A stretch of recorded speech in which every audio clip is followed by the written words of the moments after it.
Sini anak-anak kecil. Iya rame, tapi itu tergantung cuaca lah. Itu kalau cuaca bagus, cuaca mendukung, itu rame. Rame di sini. Kalau cuaca tidak mendukung itu tidak rame juga. Rame. Tapi kira-kira di sini tuh ramenya setiap hari apa hari begitu? Biasa hari libur. Hari libur. Iya, hari libur itu rame. Rame. Ini yang datang orang dewasa atau anak kecil? Campur. Campur Iya. sini. Ada yang dewasa, ada yang anak kecil-kecil. Jadi sebelum itu lebih rame yang tahun lalu kah atau sekarang masih rame atau gimana kan PPKM? Lebih rame tahun lalu. Tahun lalu ya. Nah, itu yang corona mulai muncul di sini rame. Kalau orang bilang di Ambon sini bilang GTK itu. Iya. Nah, itu dari sini, dari Poka sini sampai ke Kolom Susu.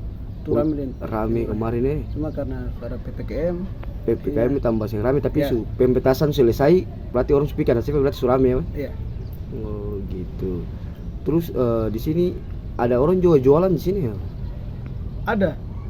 Minggu kemarin itu ada, cuma mungkin cuaca kurang mendukung jadi berkurang. Berkurang. Jadi hari ini saya ada yang berjual. Tapi hari Minggu tadi pagi itu banyak sekali. Dari pagi banyak. Banyak ya.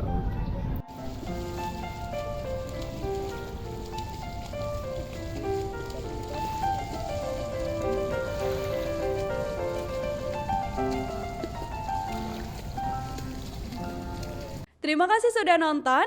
Jangan lupa like, subscribe, dan share ya.